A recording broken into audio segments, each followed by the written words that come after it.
Help you find something, sir?" "Yeah," I said, holding up my crude sketch. "I need lumber for a large outdoor birdhouse, elevated." He squinted at the sketch. "Looks kinda like a pigeon loft." "A what? Oh yeah, maybe." I tried to sound nonchalant. "Just a hobby." "Right on," he shrugged. "Don't see many of those anymore. My grandpa used to race 'em.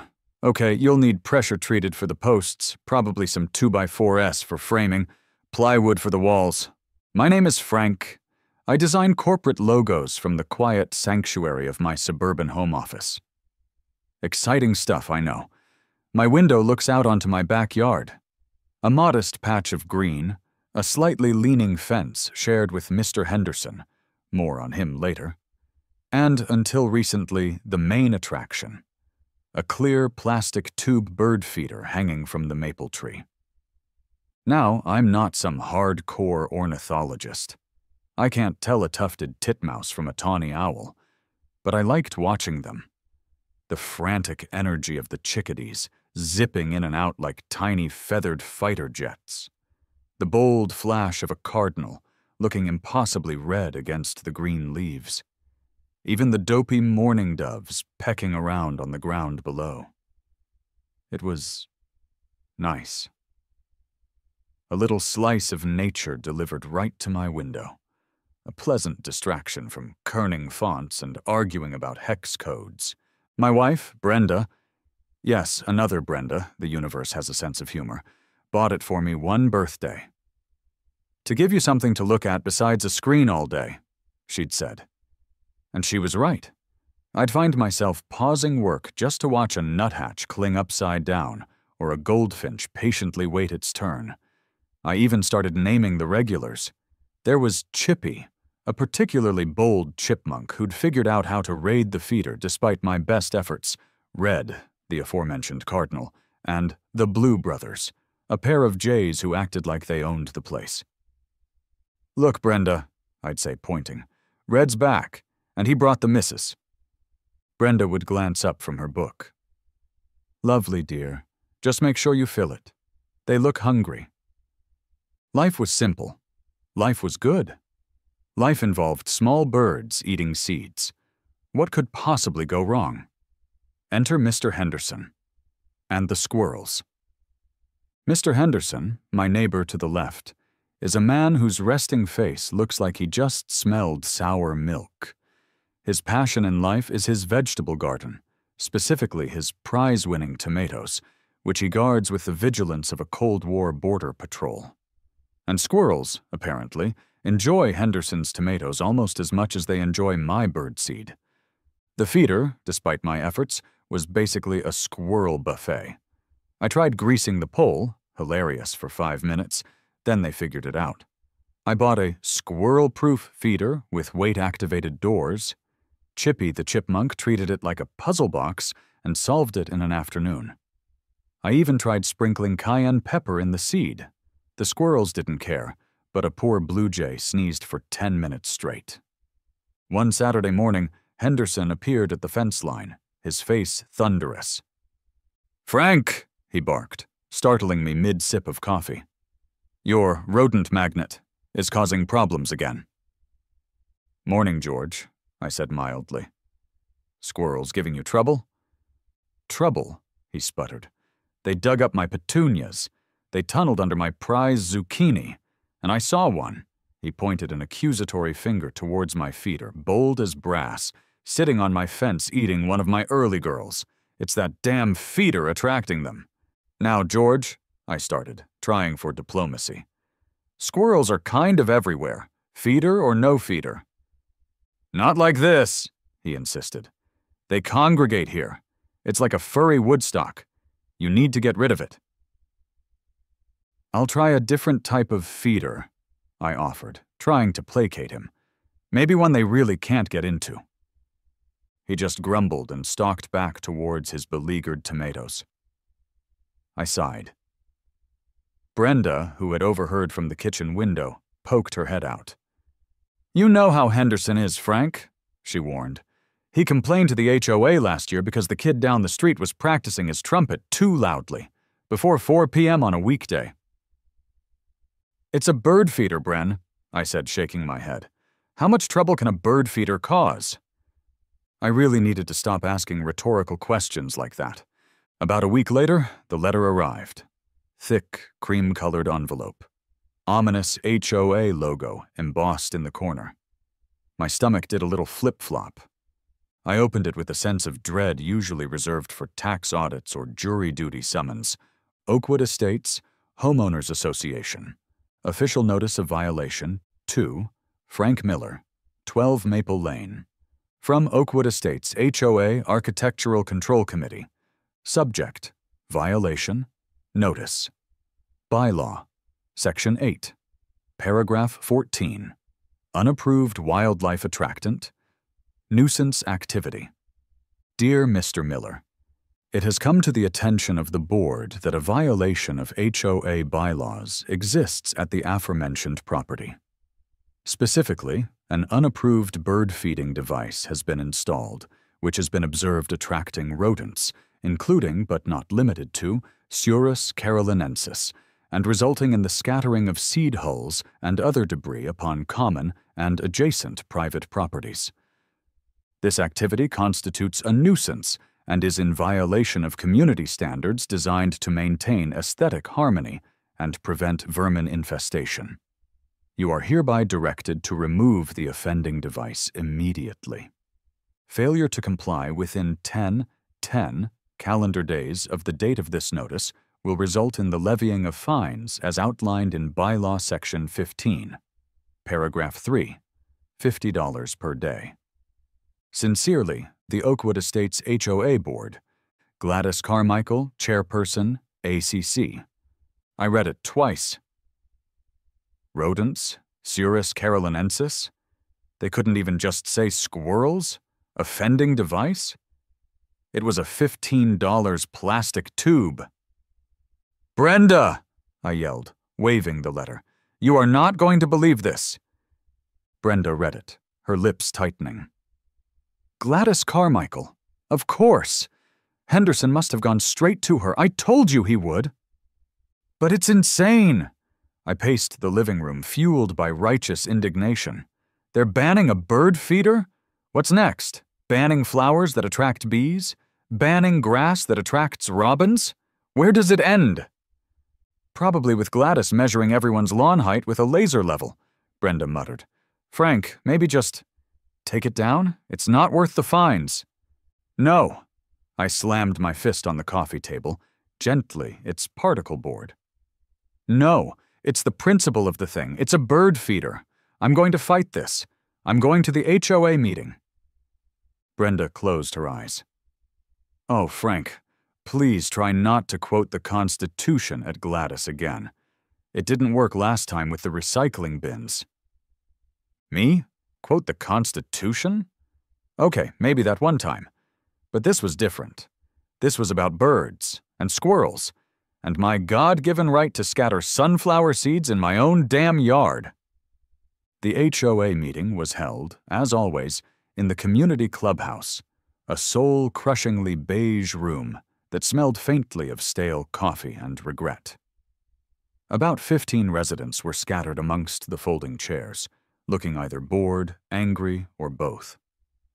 At the front table sat the board, Gladys Carmichael, chairperson, flanked by two terrified-looking individuals I vaguely recognized as Marge from Elm Street and Bob from down the block. Gladys ran the meeting like a low-stakes dictator, wielding her gavel with alarming enthusiasm. Agenda items included debating the acceptable shade of off-white for trim paint, discussing the ongoing crisis of improperly placed garbage cans, and finally, item #9, appeal of violation, notice, 12 Maple Lane, bird feeder. That was me. When my name was called, I approached the table armed with photos of cute chickadees and a carefully prepared speech about the joys of nature and the harmlessness of my feeder. Gladys, board members, I began, trying to sound reasonable. I'm here about the notice regarding my bird feeder. I understand, Mr. Henderson. I glanced pointedly at Henderson, who was sitting in the front row looking smug. has concerns about squirrels, but banning the feeder entirely seems disproportionate. Gladys adjusted her severe-looking glasses and consulted a thick binder of bylaws. "Mr. Miller," she said, her voice dripping with condescending patience. "The bylaws are quite clear. Section 8, paragraph 14 prohibits installations that attract nuisance wildlife or detract from community aesthetics. While songbirds," she said the word like it tasted slightly sour, "might be considered pleasant by some, the associated rodents and the debris from seed hulls are not in keeping with Oakwood Estates standards." "But squirrels are everywhere," I protested. "Taking down my feeder won't stop them, and the mess is minimal. I sweep it up." Marge leaned into her microphone timidly. "My cat brought home a dead squirrel last week. Perhaps the feeder." "See?" Gladys pounced. "Nuisance wildlife interactions." Bob just blinked, looking like he wished he were anywhere else. "This is ridiculous." I felt my composure slipping. "It's a bird feeder. People have bird feeders. Are we going to ban decorative rocks next because they might attract, I don't know, grumpy badgers?" Gladys banged her gavel sharply. "Mr. Miller, your sarcasm is not appreciated. The issue is the feeder and its documented consequences. Do I have a motion to uphold the violation notice?" Marge and Bob mumbled their assent. Motion passed. "The feeder must be removed within." Gladys consulted the calendar. 7 days. Failure to comply will result in fines. Next item. I stood there, stunned. Defeated by bureaucracy and squirrel paranoia, I walked out of that beige room fuming. They wanted to control the wildlife? Fine. They didn't like my cute little songbirds? Fine. They thought squirrels were bad? Oh, they had no idea what was coming. Taking down the bird feeder felt like lowering a flag in surrender. I unscrewed the hook, coiled the wire, and carried the plastic tube back to the garage, feeling a ridiculous sense of loss. My backyard suddenly looked barren. The maple tree seemed incomplete. Later that afternoon, I sat in my office chair staring out the window at the empty space where the feeder used to hang. And wouldn't you know it? A squirrel, bold as brass, probably Chippy's cousin, scampered down the tree, looked around confusedly for a moment, then darted over to Henderson's garden and started digging furiously near his prize-winning zucchini. I laughed. A bitter, angry little laugh. See? It wasn't the feeder. But the anger didn't fade. It festered. They'd taken away my small, harmless pleasure because of their obsession with control and aesthetics. They disliked the natural consequence of a bird feeder, squirrels and a few seed hulls. Fine. If they wouldn't let me have charming, unobtrusive songbirds, maybe I should cultivate something a little less charming, something more urban, something often associated with statues and city parks, something Gladys and Henderson would truly despise. Birds that flock, birds that roost, birds that make a distinctive, repetitive, possibly annoying sound. Birds often called rats with wings. Pigeons. The idea, born of pure spite, blossomed in my mind. Not just attract random city pigeons. Oh no, that was too passive. I would build them a home, a coop, a loft. I would raise them. Homing pigeons. The kind that, even if Gladys tried to scare them away, would just keep coming back. To my yard. It was perfect, perfectly petty, perfectly absurd, perfectly frank. That night, fueled by righteous anger and several cups of coffee, I plunged into the surprisingly vast online world of pigeon fancying. I learned the difference between rollers, tumblers, and homers. I read about loft design, ventilation requirements, the importance of grit, and the baffling intricacies of pigeon racing. Homing pigeons were the key. Their innate ability to return to their home loft from hundreds of miles away was legendary. It was also, from my perspective, deliciously annoying. Imagine Gladys trying to shoo them away, only to have them circle back and land defiantly on my roof. Beautiful. The plan began to take shape. I wouldn't just stick up a box, I'd build a proper loft. Nothing huge, maybe 6 x 8 feet, but prominent, visible. Compliant with setback rules, of course. I wasn't that reckless, but undeniably there. I'd need to find a breeder, acquire a starter flock, learn how to care for them. This wasn't just retaliation. It was becoming a project. A spite-fueled, feather-dusted project. I broached the subject with Brenda over breakfast. "Honey," I began casually, buttering my toast, "I've been thinking about taking up a new hobby." "Oh?" she said, cautiously optimistic. "Like woodworking or gardening?" "Sort of," I hedged. "More avian husbandry." Her eyes narrowed. "Frank, what did you do?" "Nothing yet. But remember how upset I was about the bird feeder ban?" "Vividly. You called Gladys a by-law-wielding harpy." "Right. Well, I was thinking, if they don't like songbirds, maybe they'd prefer pigeons?" Brenda choked on her coffee. "Pigeons? Frank, are you serious? Pigeons? Gladys will have an actual stroke. Henderson will probably buy a shotgun. They're rats with wings." "Exactly," I grinned, leaning forward conspiratorially. "Think about it. They coo, they flock, they poop, and the best part, homing pigeons, they always come back." Brenda stared at me, a mixture of horror and dawning, reluctant amusement on her face. "You are certifiably insane. You know that, right?" "Probably," I conceded. "But imagine Gladys's face." She sighed, rubbing her temples. "Just try not to get us sued or arrested, and you are cleaning the coop." Deal. Phase 1. The coop.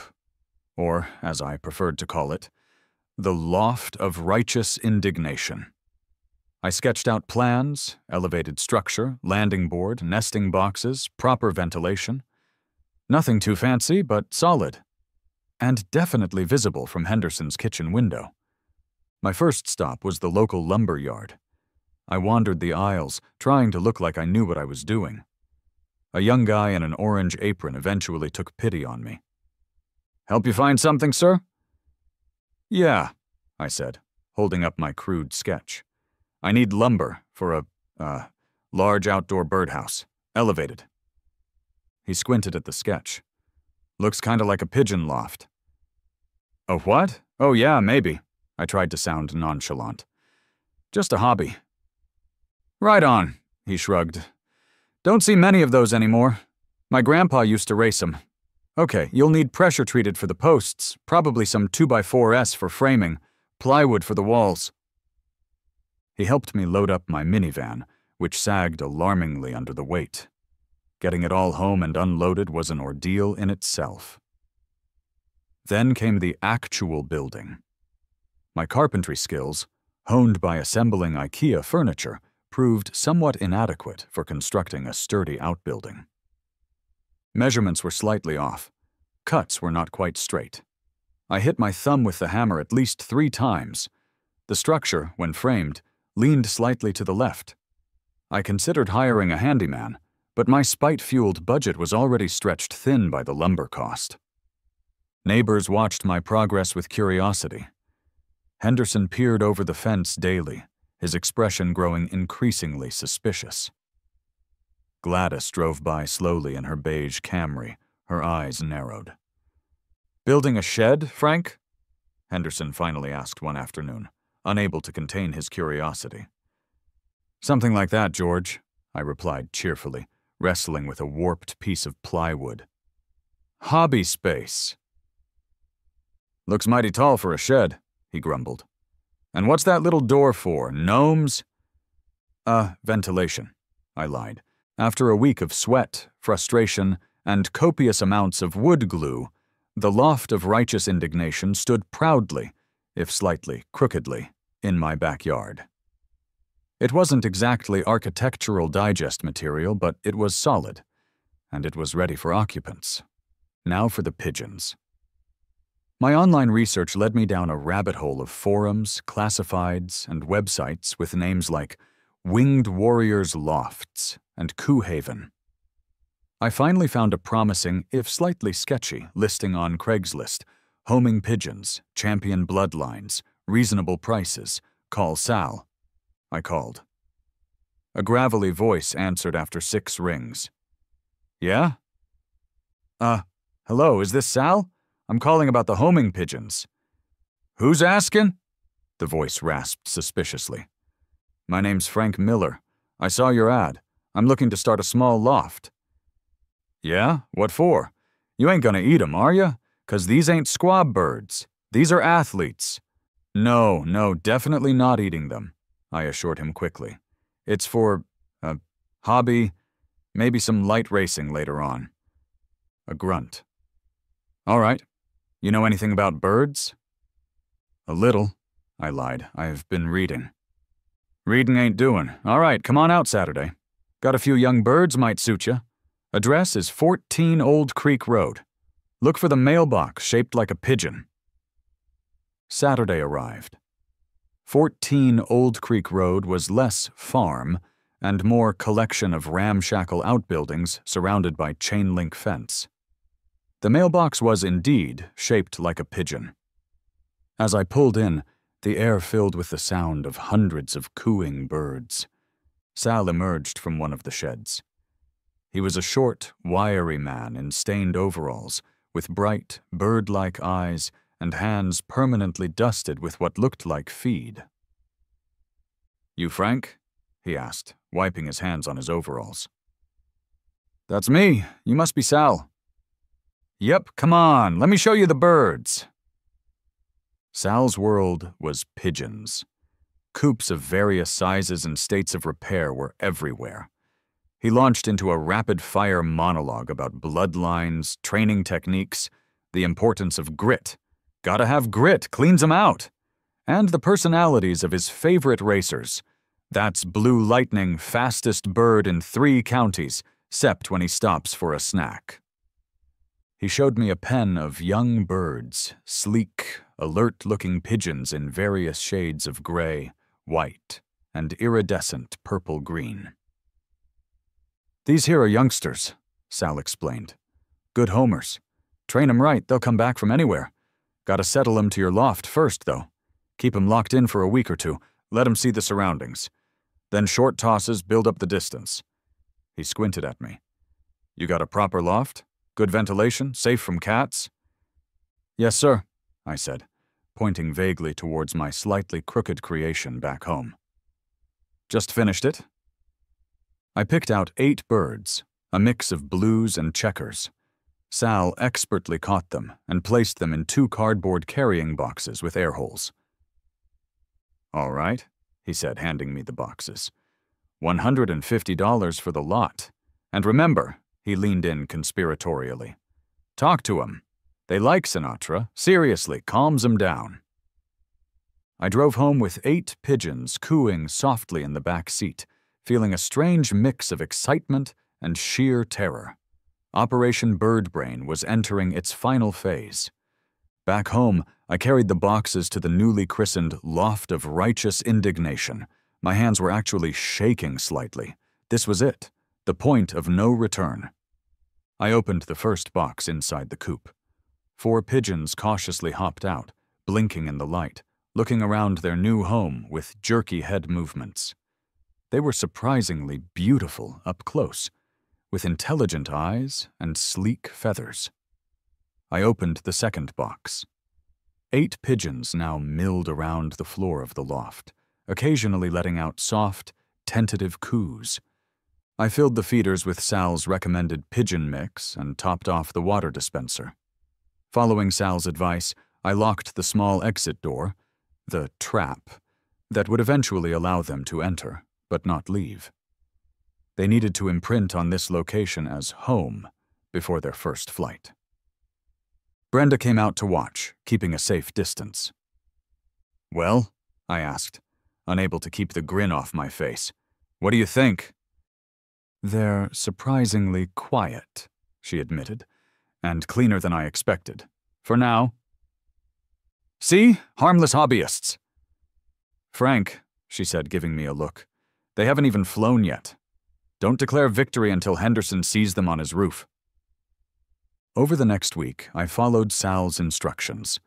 I spent time just sitting near the coop, talking to the birds. I tried Sinatra. They seemed indifferent, preferring my nervous rambling. They gradually seemed to relax, exploring the nesting boxes, pecking at the grit I provided. The cooing became more confident, a constant, gentle murmur emanating from the backyard. It wasn't loud, but it was present. After 10 days, Sal said it was time for their first orientation flight. Just open the trap. Let 'em come out on their own, he'd advised over the phone. They'll fly around, get their bearings, come back when they're hungry. Probably. My stomach churned. What if they didn't come back? What if they immediately flew off and joined a feral flock downtown? What if they landed on Gladys's head? Heart pounding, I propped open the trap door. Nothing happened for a few minutes. Then, one brave blue bar pigeon hopped onto the landing board, looked around, and launched itself into the air. Another followed, then another. Soon, all 8 were airborne, circling higher and higher above my house in a tight, graceful flock. I watched, mesmerized. They were beautiful, cutting patterns against the blue sky.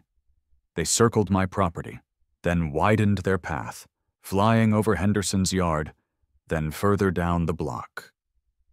And then they landed, not back on their loft. Oh no. They landed, all 8 of them, directly on the peak of Mr. Henderson's meticulously maintained roof. Henderson's back door burst open. "Frank!" he roared, his face purple. "Get your damn sky rats off my roof, now!" "I can't control them, George," I yelled back, trying not to laugh. "They're homing pigeons, they're homing." "They better home somewhere else," he bellowed, shaking his fist. Windows opened down the street.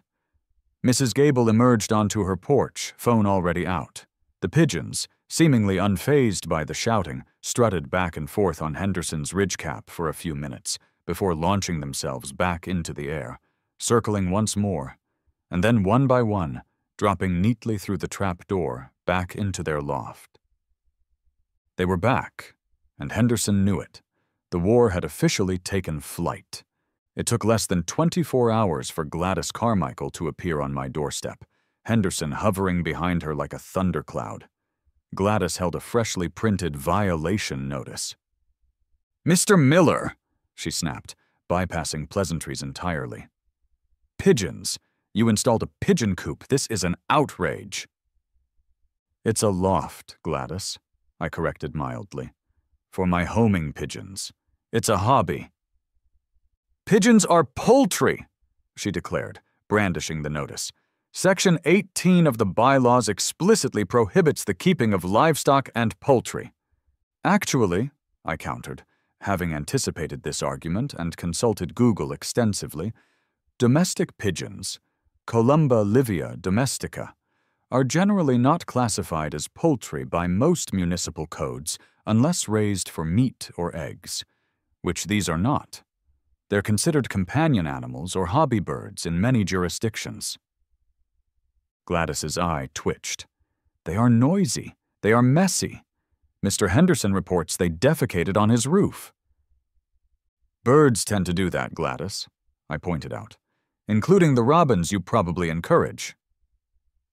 "This is completely unacceptable," Henderson chimed in. "Property values are plummeting." The argument escalated. Voices were raised. Henderson accused my pigeons of plotting against his tomatoes.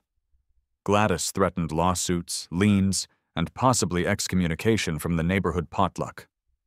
Eventually, inevitably, someone, probably Henderson, called the police. This time it was Officers Davies and Rodriguez again. They pulled up slowly, and I could almost see Officer Davies sigh as he recognized my house. "Okay, folks, what's the situation this time?" he asked wearily, stepping between me and the furious HOA delegation. "Officer," Gladys exclaimed, "he's keeping pigeons. Filthy, disease-ridden pigeons.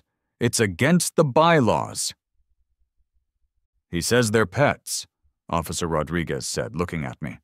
"Sir, are these birds causing a specific nuisance? Excessive noise? Health hazard?" "They coo," Henderson complained, "and they fly over my yard. They poop," added Gladys. I presented my case. Hobby birds, structure built to code, mostly, trying to keep it clean. Officer Davies pinched the bridge of his nose. "Look," he said finally. "As before, HOA bylaws are a civil matter. We can't enforce them. As for city ordinances, unless these birds constitute a verifiable public health nuisance. And right now, 8 pigeons in a coop probably doesn't meet that threshold, or violate specific animal control laws regarding poultry. There's not much we can do." He gave me a stern look. "However, sir, if we start getting repeated nuisance complaints about noise or excessive mess impacting neighbors, that could become a different story. Keep it clean. Keep the peace." They left. Gladys and Henderson stood there, momentarily thwarted but radiating promises of future vengeance.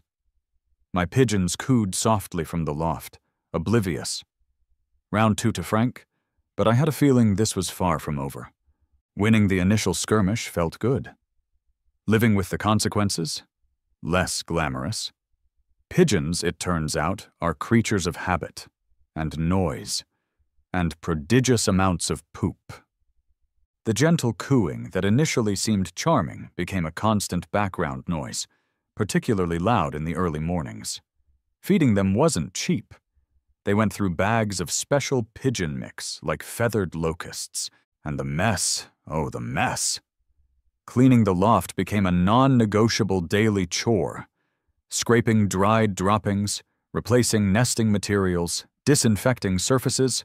It was dusty, smelly work. My backyard, particularly the area under the loft, acquired a permanent Jackson Pollock-esque pattern of white speckles. The birds themselves, while fascinating to watch, required regular health checks, mite prevention, and careful management to keep them from multiplying uncontrollably. Henderson escalated his defenses, installing menacing-looking bird spikes along his roofline and occasionally aiming a garden hose threateningly towards my yard if the birds flew too close. Gladys continued her campaign via certified mail, sending increasingly creative interpretations of HOA bylaws that might possibly apply to pigeon keeping, along with escalating, and likely unenforceable, fines. Some neighbors complained discreetly to me about the cooing or the occasional stray feather. Others, however, seemed secretly amused. Old Mrs. Gable down the street even started putting out her own, strictly forbidden by Gladys, I'm sure, bowl of water for them on hot days. Brenda remained cautiously neutral, though I caught her smiling once while watching the birds circle overhead. "You're ridiculous, Frank," she'd say, shaking her head, as I trudged inside after coop cleaning duty. "But I'll admit, they are kind of majestic when they fly." Strangely, amidst the conflict and the cleaning, I started to actually like the pigeons. I learned their individual quirks. I read Sal's dog-eared copy of Pigeon Racing for Dummies. I even started training them for short homing flights, driving them a few miles away and feeling a ridiculous surge of pride when they beat me back to the loft. So, where do things stand now? It's an uneasy truce, a state of perpetual suburban Cold War. The loft of righteous indignation still stands, though I did reinforce the slightly crooked corner. My 8 pigeons became 10, then 12. Sal warned me they were prolific. The cooing continues. The cleaning is relentless. Gladys hasn't given up. Her latest tactic involves researching obscure city health codes related to airborne particulates from avian dander. Henderson has invested in an ultrasonic bird repeller that seems to bother his own chihuahua more than my pigeons. The fines keep coming, piling up in a folder labeled HOA Nonsense, which I consult occasionally when I need a good, angry laugh. I haven't technically won. The HOA hasn't technically lost. We're locked in a stalemate, punctuated by coups and passive-aggressive gardening. Was it worth it? Ask me after I've scraped the loft tomorrow morning. Probably not, by any rational measure. It cost money, time, and neighborhood goodwill. It created stress and endless chores, but sitting here in my office, watching my flock wheel against the evening sky before dropping neatly back to their loft, ignoring the glares from Henderson's window, there's a certain satisfaction. They banned my little feeder, my small, harmless joy, so I brought in the cavalry, the feathered, cooing, pooping cavalry. And unlike the chickadees they chased away, these guys, they always come home. And maybe, just maybe, that's worth the price of a few extra violation notices and a lifetime supply of Coop disinfectant. Now, if you'll excuse me, I think I hear Gladys's beige Camry slowing down out front again. Round 3, anyone?